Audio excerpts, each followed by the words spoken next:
Now you see me? I see you. How you doing, Janet? I'm doing good. How are you? Good. Dude, your new tunes are amazing. I went in and they're because usually people stop rocking. They get it. They're more rocking than ever, I think, man. Thank you. Well, my husband, he's like an injection of rock for me. So, Justin, yeah. It's yeah. almost like the way Pat and Neil have that thing. It seems like that's going. I was like, whoa, what would you want to leave Vixen for? I'm like, I kind of get it, man. I've had a few people say that, like, what? No, no, no. And then, oh, actually, I like what you're doing. So, thank you. Yeah, yeah. How did that come to be? I mean, what did what's the story with that? Well, we got married. Okay. Um, and we're both musicians and we never really talked about it much, like, well, should we do something Okay, together? so that's what, so it wasn't playing and then you got married. It was okay, you got No, married. Oh wow. yeah, and we had never done anything together, and we had been on stage together, I think, once. Wow. And we set up a studio. Justin got everything all going, and so he was playing, and he was playing some great stuff, and I kept hearing melodies and stuff, so I just kind of snuck in and said, keep playing that for a minute. And then, I started singing something, and then he started playing something else, and then it just took off from there. So it was kind of accidental. I think we were both had a little bit of fear that it might drive a wedge between us, like, A, a couples who band work would never together. drive a wedge between people. Just kidding. Yeah, so we thought, okay, we're married, maybe we'll be too sensitive with each other, but it did the opposite. We just got closer, and we just have so much fun working together. It's our favorite thing to do together. Well, our second favorite thing to do together. Put it Right, that right. Yeah. way. Exactly. Yeah, I went. Was Wounded one of the songs I was listening to? Was that? Do I have that title right? Yeah, that's our one. Well, the first single off of Synergy, our Synergy. latest album. Yeah. What's that about? That I mean, I was just I was so I don't know why. I just went in. I was like, my hair was blown back. What a hair I have left was blown back, man. Justin came up with that riff, and he had the verse parts. He had most of it musically done. So I just was singing along, and Wounded just came out. And then the whole idea started to develop, and I wanted to give room for that cool riff he's doing. Yeah. So I wanted to leave a space there, just do the Wounded, na, na, na, na, na, na. And it came together so easy. A song is right when it just kind of appears easily. So true. And it's hard. I mean, when you logged in, I actually got chills. Because it's the voice. You have that voice. It's like, whoa, that's even just when you said hello.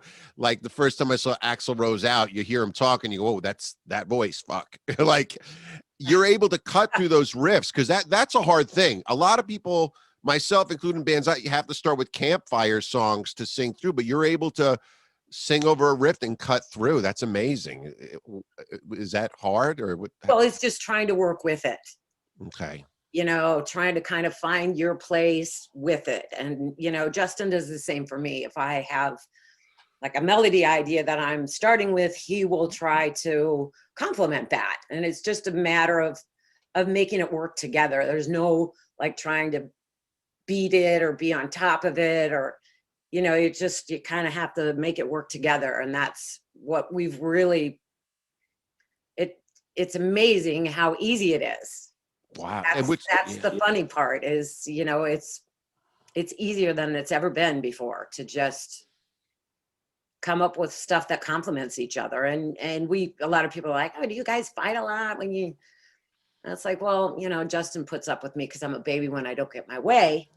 But no, we're pretty good at compromising and picking our battles carefully.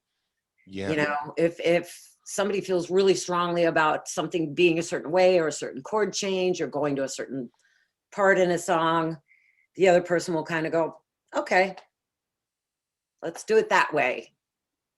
Don't you think there's a psychology to being in a band? And I don't like to use the term selling, but it is selling your idea and buying the other person's idea. There's a slight psychology to the whole thing. After all these years, you learn the psychology of it. There is, but if you can leave your egos at the door, Yeah. then you're really going to come up with the best stuff. And that's, I think that's hard for everyone, because you want your ideas to be good and you want them to be well received. And sometimes your idea is not the best idea in the room. So I think that's a really important thing. If you can be confident enough in your own contributions to leave your ego at the door, come in and just, whoever has the best ideas, that's the ideas that are going to get used. Then you can make it happen. You can come up with the best possible stuff. Yeah, because your whole career, all your songs from your band to this, they're all great. I guess that's really, from early on, you were writing with big groups of people. It's a lot of changes in who was writing, and you probably just know that process of jumping in a room with people and writing. Actually, it's funny you say that, because I'm really not very good at that. If I don't have a chemistry with someone, because back in the day, they used to send us on, like on a songwriting assignment, and you got your guitar and you show up to a stranger's house. Oh yeah. And you sit there and you have to let things out of your soul. And I'm not good at that. I'm not comfortable. So for me, there has to be a trust and a connection and a certain vibe to be able to create with someone. And it's rare, actually, for me. I've only had very few really great songwriting partners. Of course, 3 of them were in Vixen, 4 of them were in Vixen. Yeah. And Justin, is amazing to work with. Yeah, his sense of melody, and yet keep it. I mean, I guess that's the magic, is when you can keep, I don't like the term heavy, but it's staying rocking, but there's still this song thing occurring. You know what I mean? It was, as a kid, when I got Slippery When Wet, I'm sorry, I just felt like this album, and that's what Vixen actually reminded me of. And a lot of your music, not that it sounds like Bon Jovi, but there's power, but there's such beyond strong songs. And I always felt like that first Vixen album was just as strong as Slippery When Wet. Oh, thank you. Yeah, I mean, I like to keep the musicality in it. Yeah. I like it to rock and to, have a lot of attitude, but I also like keeping the melody and musicality in it. So, and so does Justin. And of course, all of the girls in Vixen are into that too. So it works out. I remember seeing Cher and Bubble with my friend Brent, and they were great too. They had so many great songs in that band too. I was so surprised at how great it was. They had that catchy, punky kind of vibe. Yeah. They had some really good songs. And A Perfect Band, the drummer of Dogs D'Amour, and Brent. It was just like a super. It's so cool that you all went on to do cool things. You know what I mean? It didn't get watered. It wasn't watered down. It actually almost got turned up. Well, definitely. I think, you step out of something and it gives you a little bit of freedom to kind of, do what you're comfortable with, but maybe experiment with things that you always wanted to do, but didn't have an opportunity to in Vixen or, in whatever situation you're in. Who are some of your idols growing up, songwriting wise and music wise? And you play bass, guitar, drums, you play everything, right? A little bit of everything, but guitar is definitely my buddy. Okay. When it comes to songwriting, or once in a while, keyboards, piano kind of come in handy. But I mean, my first memories of going, oh my God, I wish I could do that, was of course Heart. The first Heart album was just like, man, they're amazing. I want to learn how to do that. I want to do that. And I had already, had music in my background. I already played piano. And so I begged my parents for a guitar, and they finally got me one and just kind of took it from there. But songwriters, song-wise and things like that, I remember the first Boston album having a huge impact on me too. Just the songs and the mixes of the music, and it just had such an impact on me. And the vocals, oh my God, the soaring harmonies and stuff that just was like, wow. So that had a big impact on me, like writing and vocally. That Boston, and it was cool that Boston were almost faceless. It was a spaceship to you. I You know what I mean? It felt like know. it reminds me of growing up and going around that spaceship of an album in the department stores. It was awesome. Almost Right. that they didn't have a face. You had to look for pictures of them to see what they looked like because it was all about the music. I And it, mean, these days, of course, you could never do that. mm-hmm. There's no way you could get away with not having a visual to go with your music. Yeah. I went to they had like a Fleetwood Mac cover band and some stuff in a drive-in thing here a few months ago, and there were two girls between bands just dancing to Boston in a pickup truck, and I almost teared up at just how beautiful, the more than a feeling, and these, it was just that Mm. Boston is still resonating at the fair, and it was just so cool because I just remember going to the fair and the hot girls in their Boston shirts. It seemed so edgy to me as a kid. You know what I mean? It was like, whoa. Yeah, no, I remember quite a few outdoor keg parties with Boston blasting out of the car radios. Yeah. Where Good did you grow times. up? Montana, Bozeman, Montana. Oh, wow. Wow. Mm. How was that? So I grew up in Jersey, and then moved to LA graduation night, but it's cool incubating in a town like that, don't you think? Like to really form your ideas and things. Well, definitely. I mean, I grew up in a sort of a,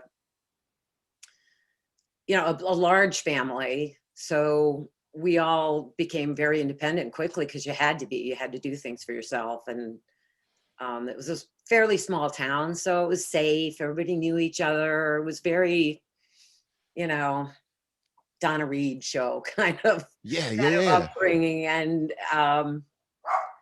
yeah, I definitely wouldn't trade it for anything because I think I got very grounded from the Yeah. way I grew up and where I grew up, so that when I did move to LA, that stuck with me.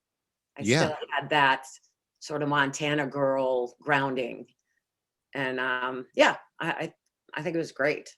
I think if you grow up in LA, there could be too much to do. Even like a band like Guns N' Roses, I think parts of that had to come from Indiana to LA, and because growing up somewhere where you just sit in your room and listen to records because there's not as many options. You know, I know Right. where I grew up, there weren't that many options to think go to the fields and just hang out, and like someone had a boombox, and that which was exciting, and but just hang out with friends and argue about Toys in the Attic or something like the album Toys in the Attic. Right. Yeah. Sounds familiar. Just, you know, definitely sitting in my room with listening to records, actual records, and Yeah. cassette tapes, and just, playing my guitar and having big dreams. And they came true. I mean, you mean so Some of them, much. yeah. You know what I mean? It's funny. I dated a girl that loved music, and she's a big Beverly Hills attorney, and she just talked about how much Vixen made her realize that she could do this, as when she was in high school. Just opened the door. It wasn't the Runaways, it was Vixen and that album, because the band had balls and was cool and songs, and I think they especially at a very male oriented time gave a lot of girls hope that they could do something. Oh, I love hearing that. Yeah. That's if you never hear anything other than your music inspired me to better my life in any way. Yeah. Yeah. That's like amazing. Yeah, I think it even went into her law career. And I always liked Vixen, loved them, heard the songs, but I'm like, well, this is like a Springsteen level thing that Vixen meant to this woman that just really changed her life. You know what I mean? Awesome. Did you get a lot of that? I'm sure you did. Yeah, once in a while, that's the greatest compliment you could ever get was, oh, you inspired me to form a band, or you inspired me to stick to my dreams, or any of that. Anytime you can motivate or inspire someone, that's fantastic. And yeah, we would get that from women. I really have always loved our female fans. Not that I don't love our male No, fans, yeah. but the female fans, it's sort of on a different level. Oh, I totally could see that and get that. Yeah. I understand that. Yeah. Yeah, and it's because you guys were cool and feminine, but there was something very strong about it. That first sound with the motor, you didn't put yourselves on the cover. It was a motorcycle on the cover of the first album, right? Yeah, yeah. We um we definitely wanted to sort of not overplay the image thing because of who we were.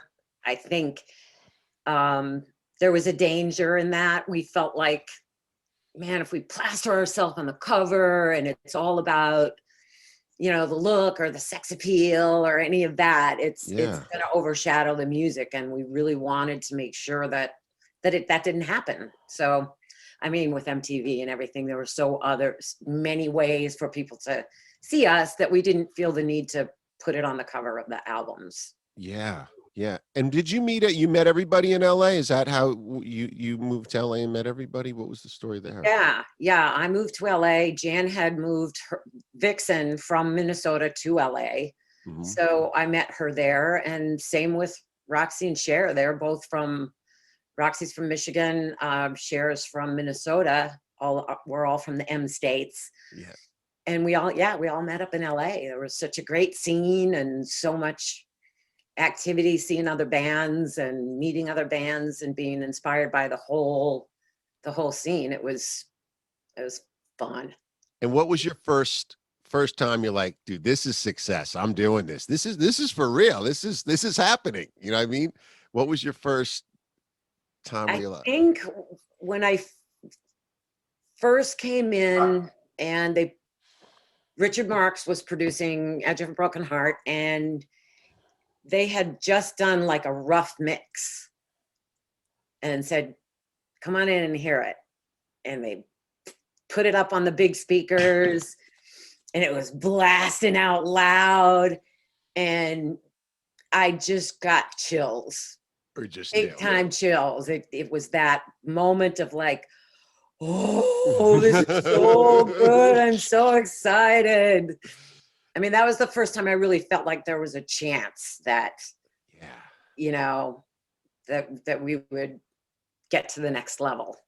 Wow. I could, And then oh, hearing it on KLOS in the car on the radio, that was another big moment of like, wow, I mean, KLOS you're from played our Montana. song. There's something about being from Montana and doing it in LA, doing the LA takeover. That ought to mean something to you too. Just being from, a smaller place, just taking over this big city. Yeah, it was crazy because when I first got there, I thought, it's kind of a pipe dream, but I want to check it out. And I Yeah. want to, be out in California anyway. So I started going to see bands and seeing female singers and stuff. And I mean, I thought I would probably just be so blown away and go, oh, there's no way. Yeah. I'm not good enough. I can't do this. Yeah. And I started to see other bands and I thought,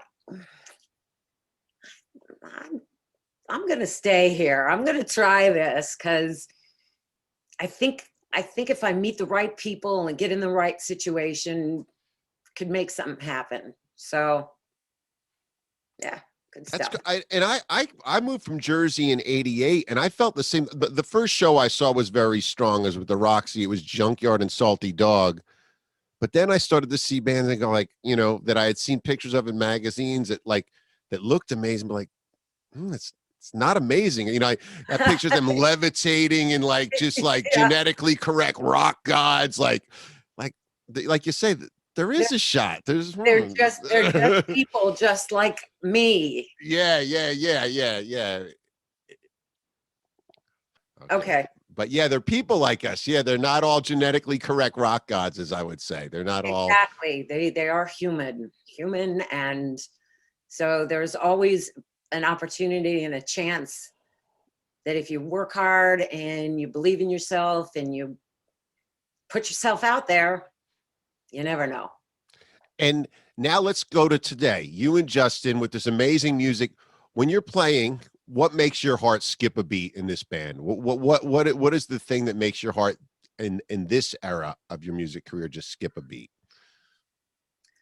Well, it's like always. Some nights are magical and some nights are not. That's true. Yeah. It just is. It's, you can't put your finger on it. You can't explain it. Just some nights, everything is firing right, and you're in it, and you're feeling it, and the crowd is with you, and it's all magic. There's a magic that happens. And being able to do that, of course, with Justin makes it even more special. Yeah. When all this is going on and we're both in the same place, we're both in the same, oh my God, this is so amazing. Yeah. So, I mean, it's not anything you can really put a finger on. It might even be just like a particular song. Like we have a song from the first record called Candle.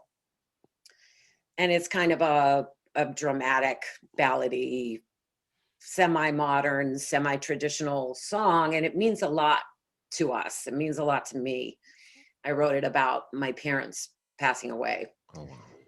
And there are some nights where everything is just working and the crowd is there, and it's just, it becomes a magical moment. That song in particular, some nights it's like, wow. And then other nights it's a struggle. Like, that just doesn't feel right. And my voice doesn't feel right. And, but occasionally that song will take you into that magical place. Wow. So, Yeah.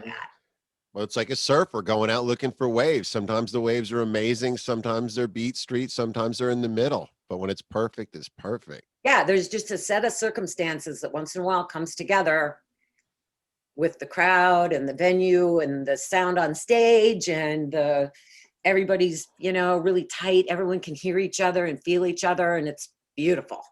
Well, that would be the title of your album, Synergy, right? I mean, that's what I thought. How did you come up with that title? Because that's definitely what it seems like you and Justin have with the music, and what you're describing is what you're really something you're looking for and enjoying when it happens. Right. That's exactly it. It's sort of the, 1 + 1 = 3. It's like, he's him, I'm me. You put us together in the right moment, and it's synergy. It's way more than the sum of its parts. So yeah. Totally. I mean, that's what one of my favorites is Springsteen, and he's often said it's the crowd and the whole thing that occurs. They're like just the world's best bar band in a sense, but when it occurs the right night at a Springsteen show, you feel like the arena's going to crack in half. Right. He's a wise man. No, he's right. The crowd is just as much a part of it as anybody on stage. Yeah. Without the crowd feeling it and being the receptacle and giving it back to you and feeding off each other, you got nothing. So yeah. Yeah. I used to work with Kim Fowler. You probably know who Kim is. And Kim said your job is to take the light in of the crowd and shoot it back out at them brighter. You're literally like recycling that light and shooting it back. Yeah, that's wow. I didn't think he would come up with something so profound. Way to go, Kim. Nailed it. But I think that's where people get on drugs and try to have to do things to deal with that, because you're the conductor, that little twisty thing between two wires that could spark something. So that's your job and Justin's job, to be those conductors. It can also be a dangerous place. Oh, definitely. Definitely. Because, it's sometimes it's very intense, and, you're doing this night after night, and some days it's exhausting. Other days it's invigorating. But when you're doing it constantly, I think it can wear on you, on your psyche.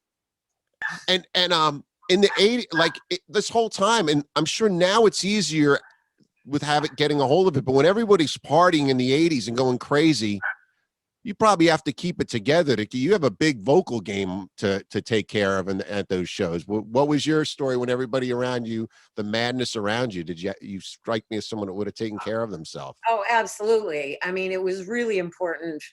What was the most important thing was to take the party on stage. I love that. That was the goal. So, yeah, I was always tried to get enough sleep. It was very hard sometimes, but we were pretty disciplined, all of us, actually, as far as that goes. We had our share of fun. Yeah. We cashed in a Yeah. lot of fun tickets, but it was usually when we could because we had a couple days off coming up, or it was getting towards the end of the tour, and everybody's kind of loosening up a little bit. Hmm. So yeah, we had our share of fun, but definitely it was party on stage, and if you were up all the night before partying in your hotel room, there was no party left. So Yeah. yeah, That's a we what great way to put it. we made sure to take care of ourselves enough to be able to pull it off night after night. Yeah. And I think sometimes being in a band might be like, in a way, is like going to war, where you have this bond with these people. It could have ripped you, it rips your friendships apart, and it also makes the friendships thicker in the same instance. Well, once the band, you're not in the same band as those people, those sisters, brothers. What do you think that's about? The bonds that you keep and what you've been through, and how it can fray the friendship or make the friendship at the same time. Well, obviously, there's two schools of thought on that. That's the familiarity breeds contempt of, too much togetherness. You can get on each other's nerves. It's Yeah. human nature, because everybody's got quirks. Everybody's got things that bug other people. It's just how it is. Yeah. And when you're around people too much, that can happen. Like, oh God, not this again. And I have them. I'm sure everyone does. Yeah. So there's that aspect, but yeah, you do bond in the sense of your common goal and your love of the music, Yeah. and you can't really ruin that. That's It's true. hard to ruin that. But what do you think when you're not in the band with them anymore? Upkeep of the friendship after that. How is that? How does that stay intact? Because it seems like for you it has. Yeah, I mean, I don't keep in like a lot of touch with them, but Right. yeah, definitely happy birthday, Merry Christmas, how you doing? Yeah. How's your family? How's your sister? Yada yada. How's your son? Yeah. Just there's definitely a connection that really won't ever Yeah. completely go away, no matter what you go through in terms of disagreements, business disagreements, or we all have very different lives, and that's a Yeah. lot of what happens. When we first got together, we all had the same life. Yeah. We all had the same goal, same life. We're in a band, yay, let's do this and give it all we got, and rock the world. Yeah. But you didn't. Well, 30 years later, it's different. Yeah. You have spouses, and I have children, and they don't, Yeah. which is a difference. Totally. I have that to think about in addition to all the other things. So it makes it more challenging to make everything work, because I can only commit to so much because I have a family. Yeah. And I've made that decision for myself, and I'm happy I did. I love my family, but it did make things challenging in the way of Vixen. Right, right. Yeah, like I said, Sure. there's that yin yang of band, but it is true. You stay in touch, that you'll never forget everything you've done with those people. You spent so much time. They're in here forever. Oh, and just some of the stuff we experienced together that, not very many people get to do with. And won't happen again. And won't happen Yeah, again the way it happened. No, but won't exactly. happen again that way for anybody. That it'll happen a different way, but not that way. That special way, and that special magical way. Yeah, and that's why I hate to see, bands do the mudslinging and, you know, bad mouthing each other and stuff, because, you know, we all have issues. Yeah. And I think in my case, I definitely focus on the great times that we had, Yeah. great memories, and just feeling blessed. That's awesome. So why ruin it Totally. by just being an asshole? Totally.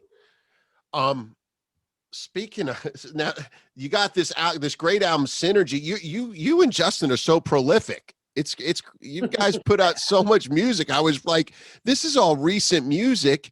Mm. I'm gonna put links to Synergy, which people have to check out. And then your Place in the Sun was the album before that, correct? Correct. Mm-hmm.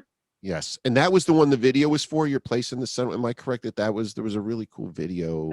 Yeah, the video, we had the whole band in that one. Yeah, that was really cool. What else? What's coming up for you guys? What are you, new music? Getting ready to play some shows when the world opens up? Yeah, both. We're definitely working on album number 4. Justin got a really good jump start. Okay. I always need a break from lyrics, especially. That's Okay. what slows us down is lyrics. Okay. So, he's been working on a lot of music. I have a couple musical ideas going, and um, some of them are partially finished. I just need to sit down and get back in that lyric place, Yeah. magical lyric The place. map, the place. They Well, talk about it's it. Steven Tyler taking forever with lyrics. Just It's good lyrics, real lyrics take forever. They do, and it's. I'm not kidding when you have to be in that place, because literally when I'm in that mode, everywhere I go, everything I do, I'm writing lyrics. I'm seeing a tree and I'm thinking of how to incorporate it in the song or the Mm-hmm. sign or the weather patterns or whatever's going on around me. I'm in the mode. It's all going in to spit it out as lyrics. And I just haven't been in that. I've been mentally not there. Now, But does Justin ever give you the giddy up? A little giddy up? Does he ever? he does indeed, and he comes up with some ideas that get me going. Oh, good. So how about we make it about this? And then it'll be like, oh, yeah. So he's definitely, I mean, he doesn't nag me like, come on. Yeah. He knows the psychology. Yeah. Yeah, but he will definitely, try to jump in, and he's very good at getting me unstuck. Yeah. Okay, cool. If I'm working on something, he'll go, let's do them together. So we write a lot of the lyrics together. Oh, that's awesome. He'll throw something in that I wouldn't have thought of, and then it'll spark a whole other thought process. So yeah, we're getting there. All right, good. I can't wait to hear it. And do you guys, it's so weird. The world's changed so much. Do you demo them, or you're almost always making your album nowadays? It's different than going to the big studio. Do you demo or? Okay. No demo. No demo. It's keepers as you go. You remember used to demo everything. Now, of course, but when we do everything on the computer in our basement, so there's no need to redo anything when you can just fix it. Yeah. We never have to re-record a whole song, maybe just a bass part or change a drum pattern, or we'll make changes as we go, and you could cut and paste. Yeah. If you'd have to re-record a whole song if you go, oh, this section isn't working. You just cut it out and insert a new one. Well, so yeah, no demo. With the two of you being, I mean, he's a great guitar player, and the problem usually is a singer that can't hit the notes, or you have a great voice, so that you've probably never been on the other side of that battle of trying to get a singer to hit the pitches and just sing, get it together and pasting each word, where I've been as a bass player, songwriter, like, got to get every word. Oh God, can you sing that? You probably nail so much that it's so easy for him and so easy for you. No, there's definitely stuff that I hear in my head that I can't sing. Oh, wow. For sure. I mean, of course, it's limitless, so I'll hear some part and then it's like, well, I don't have those notes. So I better think of a different part. I mean, that's where it's handy for me that, I write my own melodies, because if there's something I'm hearing in my head that I can't do, I'll find an alternative that will work. Yeah. But no, I don't agonize that much over every little part anymore, because after you've recorded hundreds of songs, you kind of know how to do it in the studio. Yeah. It's not, I don't have to experiment that much to find the right part. It's so weird because that does happen, but the fire goes out. And I was listening to your music today, and the fire's there. That's the magic you two have. It still has fire. Usually the fire goes out as you learn the tricks, but it just feels like there's so much fire in your music. Yeah, we feed off each other's energy, and Justin's got tons of musical energy. I know that's a weird thing to say. No, but he does, and I'm definitely the more laid back of the partnership, and vocally too. He's always driving the on top of the feel, and I'm always laying back a little bit, but it works. It works because we're both feeling it. And he's into Zeppelin. I was reading a little bit about him. He's into Zeppelin. Is that a lot of his guitar influence, Jimmy Page and stuff?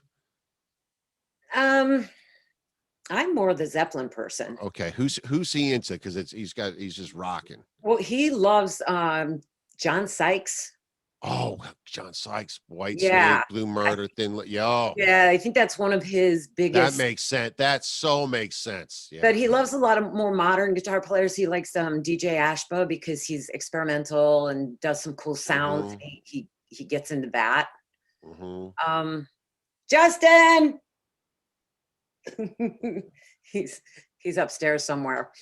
The John Sykes makes so much sense. I heard that Yeah. when he jammed with Guns N' Roses, it was unbelievable. Someone in the band said it never sounds so good, and I played with him when he was in the Thin Lizzy, and it was just so electric. And that's Justin reminds me of that Yeah, thickness. he's